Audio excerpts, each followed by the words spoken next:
Dobrodošli u Pozitivno. Ostanite s nama u pola sata dobrih priča. Stručnjaci kažu kako su oni najbolja klinika od Austrije do Indije. To svakako zaslužuje prilog u emisiji Pozitivno. Zato vam predstavljamo kliniku za pedijatriju KBC-a Zagreb. Klinika za pedijatriju Medicinskog fakulteta Sveučilišta u Zagrebu osnovana je 1923. godine. Utemeljitelj klinike je profesor Ernst Mayerhofer iz Beča. Uz mnogobrojne poteškoće uspio je postaviti temelje suvremene pedijatrije u Hrvatskoj. Klinika je najprije djelovala na Šalati. Dovršetkom bolnice na Rebru 1943. otvoren je dječji odjel tadašnje zakladne bolnice, koji je ubrzo postao dio pedijatrijske klinike. Od 2009. te su klinike objedinjene na Rebru i djeluju kao jedna cjelina. Tako su se pod istim krovom našli svi pedijatri Kliničkog bolničkog centra Zagreb. Tu je ta pedijatrija prirodno smještena u okružje najvećeg zdravstvenog sustava u Hrvatskoj. Taj najveći zdravstveni sustav, Klinički bolnički centar Zagreb, zajedno i s Medicinskim fakultetom Sveučilišta u Zagrebu, zaista su najsnažnija zdravstvena, nastavna i znanstvena ustanova i od tud izvire bogatstvo koje mi s ponosom pokazujemo našoj javnosti. Danas se klinika sastoji od 10 zavoda s pojedinim odjelima. Ima 188 bolesničkih kreveta, a u njoj radi 66 liječnika i liječnica te 244 medicinske sestre. Svaka naša djelatnost ima ogromne svoje uspjehe. Dakle, osnivanje mnogih laboratorija, struka, djelatnosti, dijagnostike, terapije, genetskih bolesti, dakle prenatalne dijagnostike, mogućnosti prepoznavanja bolesti, mogućnosti prepoznavanja brojnih metaboličkih bolesti u samom početku života, jednako tako i prije rođenja djeteta.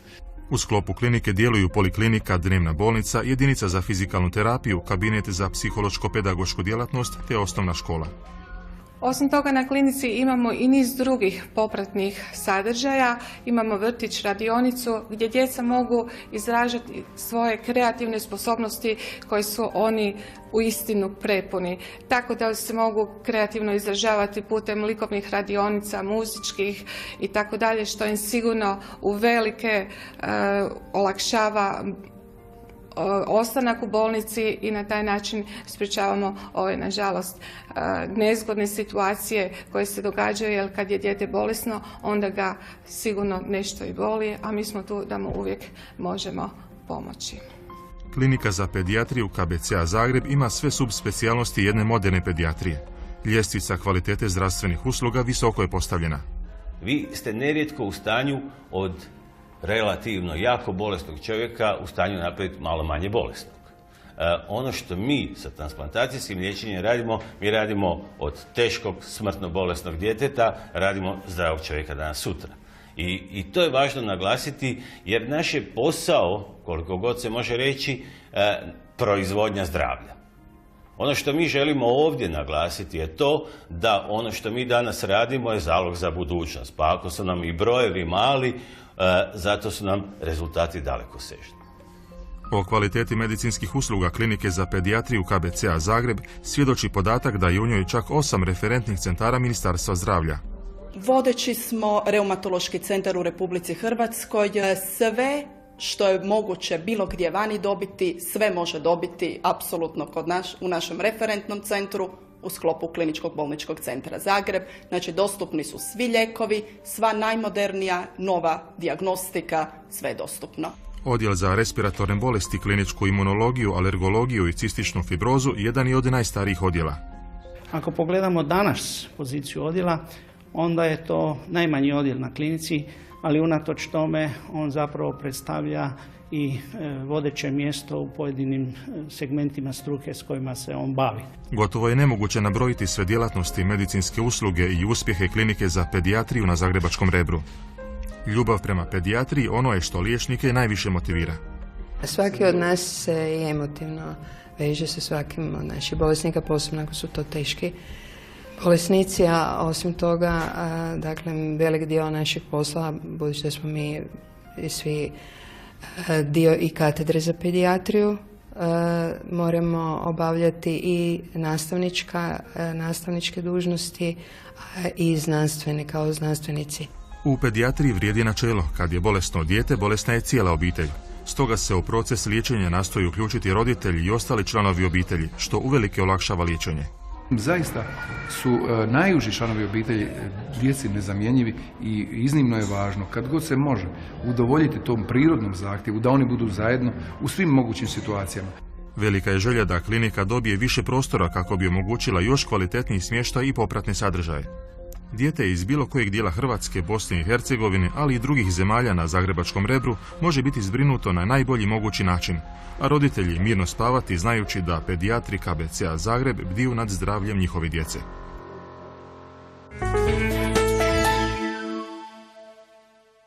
Darivati krv je plemenita aktivnost. Nakon nekoliko desetaka davanja darivatelj dobiva i određene pogodnosti. Naš junak je dao krv 100 puta, ali to je samo dio vrijednih aktivnosti kojima se on bavi. Borivoj Bilopavlović iz Nove Gradiške od mladosti je dobrovoljni darivatelj krvi. Tu humanu crtu nesebičnog darivanja naslijedio je od majke Katice i oca Mirka. Borivoj je nedavno dobio priznanje županijske i gradske organizacije Crvenog križa za 100. darivanje te dragocjene tekućine. A to je bilo negdje kad sam bio vjerovatno punoljetan, neki 18 godina, a mi smo tak spontano počeli. To je bila jedna klapa koja je išla davati krv i ja sam ustrajao do sad dao sam zadnji puta prije tjedan dana 102. puta krv. Borivoj kaže da je to lijep osjećaj pomagati nepoznatim ljudima u potrebi. Ako sam pomogao jednom, kako kažu, pomogao sam svima, jel? Nepoznatim. Nekad je bilo, kad su se operacije vršile, onda su nas zvali iz bolnice, ali to je davno bilo. Sad više to nije, vjerovatno prave te banke krvi pa imaju dovoljno. Raduje ga što u Novoj Gradiški i okolici ima i mlađih darivatelja krvi. Ima puno ovih mladih, vidim iz policije dolaze dečki, ali okosnica jedna je već dosta stara, jel? Tu je negdje, kreće se od između 55 i 65 godina, oni koje ja barem znam.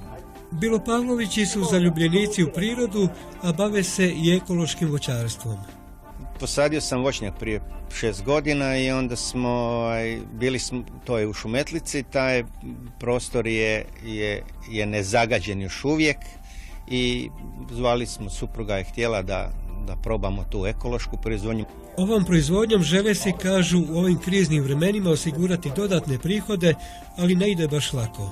Ulaganja su veća nego što bi mogli primiti za to ekološku etiketu koju će imati ta naša šljiva. Ja.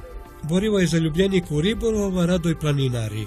Najčešće po najvišoj slavonskoj planini Psunju, na kojoj, nažalost, ima još nerazminiranih područja.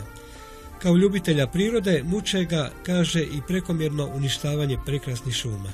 Nažalost, sad je sječa velika, više nekad kad dugo ne idemo, upravo ne možemo prepoznat kraj gdje smo nekad hodali, gdje su bili hrastovi krasni. Bilopavlovići uživaju i u svom lijepo uređenom dvorištu i vrtu koje krasi raznovrsno raslinje. Ima svega, ima neki biljki koje smo doneli izvana, ima tu božikovine koja je zaštićena. Vidimo, još imate i plodova na nekim voćkama. A da, ima dunja još, ima nešto smokava koje čak ima možda i jedno par jabuka, ne znam. Borivoj poručuje svima koji su zdravi i koji to mogu, neka se uključe u akciji darivanja krvi. A to je ujedno i kontrola nekog zdravlja. Pregledaju vam tlak, pregledaju vam srce, taj željezo u krvi, pa to je neki pokazatelj odmah, ako ste zdravi, da možete i dati krv. Predstavljamo čokoladnu inicijativu Udruge invalida iz Križevaca. S njima se družila naša kolegica Sanja Kos-Bojanić. Zasladite se idućim prilogom. Da se u ovo vrijeme ekonomske krize otvori nova tvornica, pozitivna je vijest. Još je više ako se zna da je riječ o socijalnom poduzeću koje ispunjava 3 uvjeta. Zapošljava ugrožene skupine društva, većinu dobiti ulaže u razvoj i svi zaposlenici zajedno odlučuju o budućnosti poduzeća. Upravo takva je križevačka čokolaterija. Početkom godine osnovana je na inicijativu Udruge invalida iz Križevaca. Na tom popisu osoba s invaliditetom najviše je bilo osoba koji su bili pomoćni kuhari i slastičari. Razmišljali smo na koji način se može tim osobama pomoći da te osobe nađu posao. Udruga invalida kupila je strojeve i za 4 svojih članova osigurala radno mjesto. Za većinu prvo. Na kojim poslovima vi konkretno radite? Pa najviše na strojima, cure pune, praline i tako. Vi ste zaduženi za strojeve? Da. Jeste zadovoljni? Jesam. Plaću dobivate? Da, redovito i sve je dobro. Zadovoljna je i Zdravka, iako je gluhonijema, dobro se snalazi s pralinama i čokoladama. Najviše od svih hvale je, upravo njoj najbolje ide punjenje slatkiša.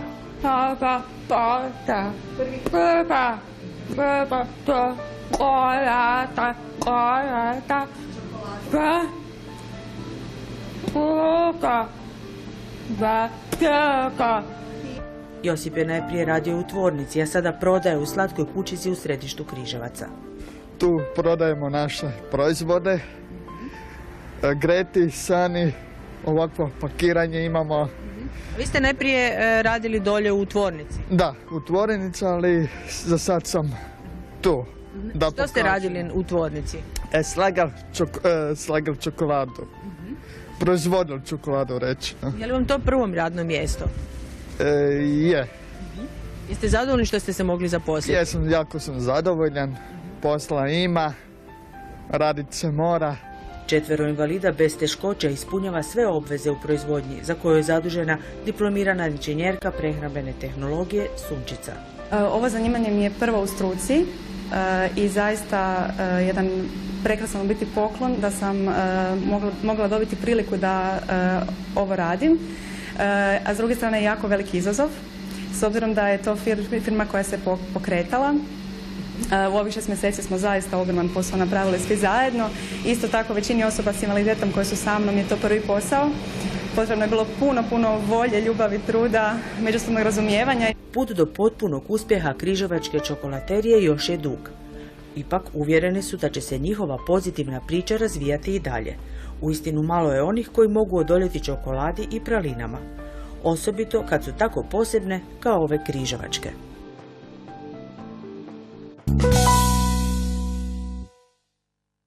Naš gost je najveća pjevačka zvijezda hrvatske dijaspore, Mate Bulić. Kako se pojavila vaša ljubav prema pjevanju? Pa još u ranom djetinjstvu datira ta moja želja. Neutaživa u to vrijeme da postanem pjevačka zvijezda. To me držalo sve do trenutaka kad sam nešto napravio karijeru, onda sam počeo drugčije razmišljati. Dakle, ako sam jedan stadij prošao i onda sam, kako se kaže nogometnim žargonom, zaista prošao sve selekcije. Od prvog festivala u mom mjestu gdje sam rođen, dakle još kao osnovnoškolac, pa do tamo tih festivala koji se održavali na kraju krajeva, do tih velikih priča koji su se održavali i u dijaspori, i u vrijeme rata i prije rata. I onda kad sam posložio sve stvari i kad sam stekao jedno ime, kako ste me malo prije nazvali u dijaspori, dotakao jedan vrh i jednim obrnutim putem došao u dijasporu. I da bi kulminacija bila 1998. na Tijelovo 5.6. u Splitu jednim velikim spektakularnim koncertom gdje se moram na neki način ne pohvaliti, ali moram reći da sam prvi put u povijesti napunio Stari plac što se tiče tih glazbenih događanja. Svi su znali moje pjesme, a niko nije znao kako izgleda. Vi živite u Njemačkoj, poznate su nam priče o gastarbajterima, ali ja bih rekao da vi niste baš tipičan. Jeste li otišli u Njemačku što ste željeli raditi ili što ste željeli pjevati jer vi ste diplomirali ekonomiju? Kao diplomirani ekonomist me čekao posao jer je otac se moj potrudio da dobijem posao. Međutim, to me do tog trenutka nije interesiralo. Mene interesiralo da odem negdje da se izgubim i da nastavim ono što je moja bila želja iz djetinjstva. Dakle, pjevati. Ali nisam ja baš na neki način bio uvjeren u to da će ja nešto uspjeti u Njemačkoj. Na kraju krajeva ja sam otišao za današnjom ženom, mojom današnjom ženom, a tada djevojkom, u stvari više simpatijom i utvrdili smo to našu ljubav tamo definitivno u Njemačkoj, što je rezultat. Mi smo se poslije toga 2 godine oženili, dobili smo 2 krasne djece, dakle ta djeca danas su to odrasle žene. I onda sam nastavio pjevanje i tada sam prodro u jednu, kako bih rekao, nit tih naših ljudi u useljeništvu koji su na neki način imali svoje obitelji, svoje poslove, svoja zanimanja u smislu rekreacije i tako dalje. A rekreaciju smatramo trokut, crkva, kuća, posao. U tom trokutu se odvijale te razna događanja. I ja sam na neki način promatrao, gledao, vidio i pogodio žicu kako i na koji način, bar u segmentu u kojem ja mogu na neki način prezentirati ne samo sebe, nego sve te ljudi u okruženju gdje ja živim, kroz pjesmu. Što su vam rekli otac i majka kada ste odlučili otići u daleki svijet? Majka je plakala, otac nije ni znao, jer sam ja ocu nisam rekao istinu, ja sam samo rekao da će se brzo vratiti s autom koji sam planirao kupiti, da mi trebao za posao. I naravno, oni su to vremenom sve prihvatali. I kao i svaki roditelj su apelirali da se pazi. Točka. Na neki način sam uvijek referat i neki dao da je sve u redu i hvala Boga evo do današnjeg dana to je u tom kontekstu i ostalo, a u međuvremenu sam nažalost izgubio roditelje. Što vam znači obitelj i zapravo koliko imate potporu obitelji u vašem radu? Moja obitelj u širem kontekstu, mislim, dakle, od mojih roditelja, moje djeda i babe, moje braće, nažalost, jedan danas je pokojni, pa žena, moje 2 kćeri, su bila moja najveća motorička snaga koja me pokretala to svemu. Posebno ovaj drugi dio. Oni su bili u početku da ja zamajac jedan da se pokrenem ja, a ovi su drugi, dakle žena i djeca, su uvijek govorili i stajali iza toga, recimo posebno kćeri, tata ti to možeš, žena isto tako odobravala i na kraju krajeva moram ovom prigodom reći zahvaliti se, jer zaista da njih nije bilo, ne bi bilo ni Mate Bulića u pjevačkom smislu. A obitelj kao obitelj, naravno da mi znači, prvo rekao sam, naglasio da bez njih ništa ne bi napravio, a sva svoja usmjerenja, svoje vrijeme, svoj život, na kraju krajeva svodim na to da izvedemo djecu na put i hvala Bogu dobrim sam dijelom uspio. I to je moja životna poslanica i što se tiče toga mogu otići slobodno s ovog svijeta s jednim pečatom da sam nešto u životu napravio, a to je da sam sačuvao obitelj. Kakva je tematika vaših pjesama? Živeći radeći među tim ljudima, točno sam pogađao te teme koje su aktualne među njima. Naravno, uvijek, kroz svaki moj album sam spominjao i spominjat ću dok budem taj posao radio, obilježiti vrijeme dakle, zavičajni taj, kako bih rekao, jednu zavičajnu atmosferu, jednu zavičajnu emociju, jer na kraju krajeva na zadnjem albumu je nastala ta moja autobiografska pjesma, Dom mom, gdje sam u ime svih tih iseljenika prenio one jedne emocije koje mi zaista svi imamo. Što ljudima u dijaspori znači vaš rad i rad svih hrvatskih pjevača koji dolaze nastupati? Mi svi znamo šta je znači živjeti na zapadu, koji je to tempo, kako naši ljudi koji su jako cijenjeni u svijetu tih poslodavaca imaju i svoje i mora imati svoje trenutke opuštanja. Prema tome, meni je drago da i danas te sve hrvatske zajednice, pođući i crkva na čelu. I onda sve udruge, one na neki način još drže na taj nivo u borbi, da se što više ljudi okupi, na neki način provedu zajedno i u tom duhu odgajaju, dakle krste, krizmavaju djecu i odgajaju u tom duhu. Naravno, Zapad čini svoje u smislu tog životnog tempa, ali me izuzetno raduje da su ostali u okvirima onog što su im roditelji i što mi kao roditelji prenosimo, usađujemo i govorimo da znaju tko su, što su i odakle su. Koliko zapravo te Hrvate na okupljanje tjera uz crkvu zapravo i okolina u kojoj žive? Jer ne znam, posebice u Americi imate okupljanja Talijana, okupljanja Židova, okupljanja ne znam raznih naroda koji su došli, pa tako onda i Hrvati zapravo se okupljaju u hrvatskoj zajednici. Crkva je najveći i najpoticajnija institucija koja čini to jedno gro i čini tu najveću spregu ljudi i Hrvata koji žive tamo. Meni je izuzetno drago, zato što crkva djeluje sa više aspekata, ne samo na nas starije, mi stariji samo na neki način slijedimo ono što je crkva okvirila, ali je bitno da taj srednji stajalište, što naša djeca, na kraju krajeva i unuci, se okupljaju oko nas i da i mi svi stavimo ispred i dovedemo tamo gdje treba i oni tu opstaju. Nije to samo Europa, to je cijeli svijet. I to me posebno raduje. Udruge na drugom mjestu, dakle, od sportskih, nogometnih, kulturnih, prosvjetnih i tako dalje, znanstvenih, na neki način u manjoj mjeri, ali bitno je da se svaki ide na neki način i leti svome jatu, kako se to kaže u narodu. Može li i koliko hrvatska dijaspora pomoći današnjoj Hrvatskoj i koliko dijaspori znači Hrvatska danas? Meni je drago da se polako dolazi na svoje jedna činjenica, a to jest da, ajmo reći, domaća Hrvatska na neki način sad u punoj snazi prihvata, punoj ravnopravnosti prihvata tu iseljenu Hrvatsku. Na kraju krajeva, kad gledamo treću generaciju, nas ima skoro pola van, pola u domovini. I mi svi znamo što se događalo u ovom posljednjem periodu, ali ja i sad tvrdim, kao čovjek koji je 32 godine van, i sad na jedan lijepi, civilizirani, kulturni, na kraju krajeva i poslovni način prikazati šta može očekivati iseljena Hrvatska. U domovinskoj Hrvatskoj može se puno napraviti. Ja to jamčim i u to sam uvjeren. Znači, treba napraviti još jedan samo taj završni, finalizirati te mogućnosti. Ja sam uvjeren da će doći to vrijeme. Da ljudi koji su stekli, mogu reći, i ogromna bogatstva, jer ima tako ljudi koji su napravili puno, da će preko svojih unuka vratiti i njima na neki način samopouzdanje i institucije u Hrvatskoj, pružiti prigodu tim mlađim, dakle njihovim nasljednicima, da ono što su stekli krvavim radom instaliraju tamo gdje na kraju krajeva i pripadaju, to jest u domovini. Hvala vam na ovom razgovoru i želim vam puno uspjeha u daljem radu. Hvala vama.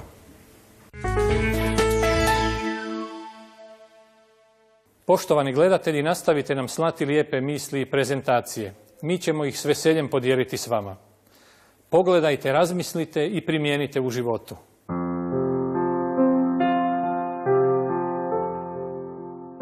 Raj je stanje, a ne mjesto. U njega ne možeš otputovati. U njemu jesi ili nisi. Danas. Raj nije u budućnosti, nije vremenski termin. U njemu nećeš biti ako nisi danas. Raj nećeš dobiti jer nije poklon. Moraš ga stvoriti sam. Danas. Moraš ga tkati sam. Danas. Raj ne možeš čekati jer ne putuje. Ne možeš mu otputovati jer nije postaja. On je stanje tvoga duha, tvoje svijesti. On je odraz tvoje dobrote. Sastavljen je od tvoje ljubavi. On je tvoje ogledalo, tvoja istina. On je smisao tvoga života. Stvoren je od ljepote tvoje duše. Malen je onoliko koliko je mala i tvoja ljubav. Velik je onoliko koliko je velika tvoja ljubav za drugoga. Za odnos prema svemu i svima. Za odnos prema sebi i Bogu. Oštro oko i mirna ruka treba alkarima, ali i slikarima. Mi predstavljamo jednog samoukog slikara, ali prejednostavno bi bilo reći kako je on samo to. S njim se družio naš kolega Branko Dobrota. Održavanje agregata kotlovnice, posuda pod tlakom, svakodnevni je posao Dragana Kere, nesuđenog pomorca koji već 20 godina svoju inženjersku struku primjenjuje u pogonu HRT centra Split. Na Hrvatskoj radioteleviziji sam zaposlenik i radim na održavanju, odnosno logistici Splitskog HRT centra. Tu sam inženjer. Pa ja sam studirao strojarstvo na Pomorskom fakultetu, dakle brodostrojarstvo, a moj sin nastavlja mojim stopama po vlastitoj želji.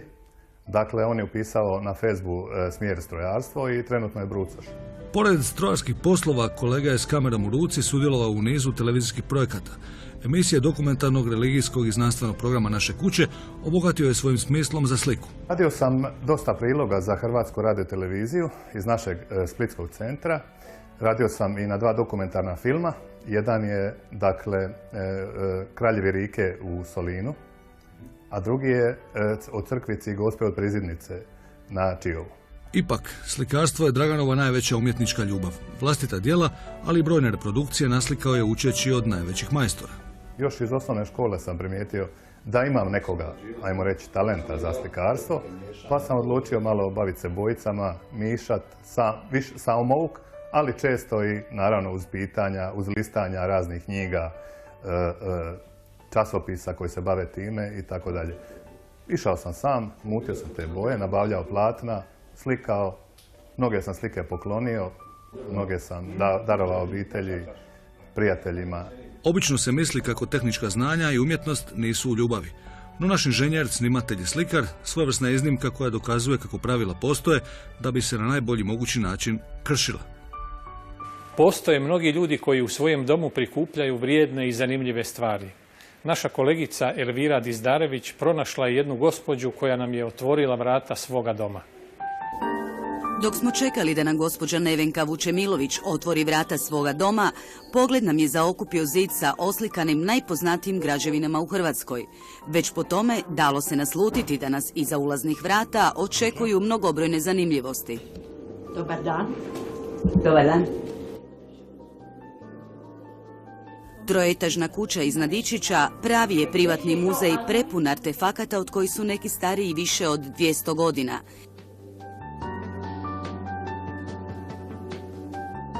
Ovo je po mojem sudu najzanimljiviji dio moje zbirke, jer su to šalice stare više od 150, čak i 200 godina. Svaka prostorija novo je iznenađenje, a svaki predmet priča iz prošlosti. Koljevka je primjerice stara više od 150 godina. Koljevka je trebala izgorjeti. Došao je u selo i taman će seljak to skuriti i spaliti jer mu je smetala. Zauzimala mi je prostora, više se to ne koristi. Svoje mjesto našli su i dvije škrinje iz Koprivničkog Ivaneca. Seljaci nisu bili u stanju, nisu imali novaca da kupe gotove škrinje, nego su ih sami kod kuće izrađivali i da bi one bile kasnije ljepše, još su ih ukrašavali crtežima i bojama. Gospođa Nevenka iznimno je ponosna što je vlasnica originala Resova pravopisa iz 18. stoljeća. Jurij Res je 1764. napisao ovu prekrasnu knjižicu. Gledajte ju, vidite kako je to starinsko i lijepo. A akademkinja Ankica Nazor bila je toliko ljubazna pa mi je dala ocjenu te knjige koja ima svoju veliku povijesnu vrijednost. Tu je i spomenar iz 1916. godine. Ovo je spomenar obitelji Vučemilović. Možete, ali jedna jedina sličica, sve su drugo neke poruke. To su bili nekad ti spomenari, nažalost danas djeca nemaju te spomenare, što je šteta.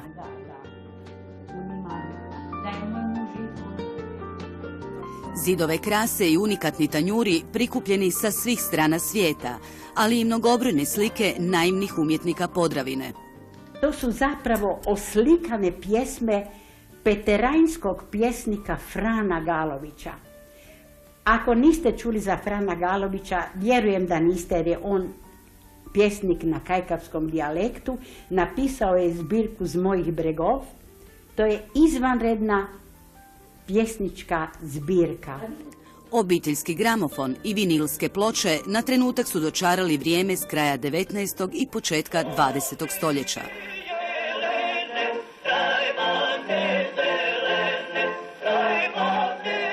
Naročito bih htjela da skrenete pozornost na ove preslice. Svaka ima svoj sadržaj, svoju ljepotu, svoju nježnost, svoju ljubav. Jer kogod je to radio, to su radili i muškarci i poklanjali svojim ženama, koje su one namatale vunu gore i na taj način su iskazivali svoju ljubav. I to je ljubav, nije li?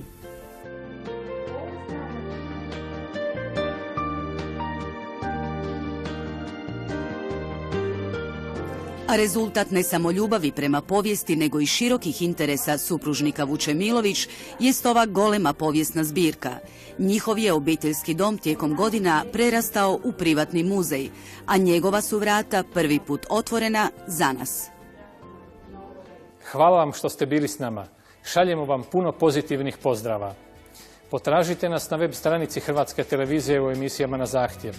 Pišite nam i šaljite mailove na adresu pozitivno@hrt.hr. Hvala vam na pozornosti i doviđenja.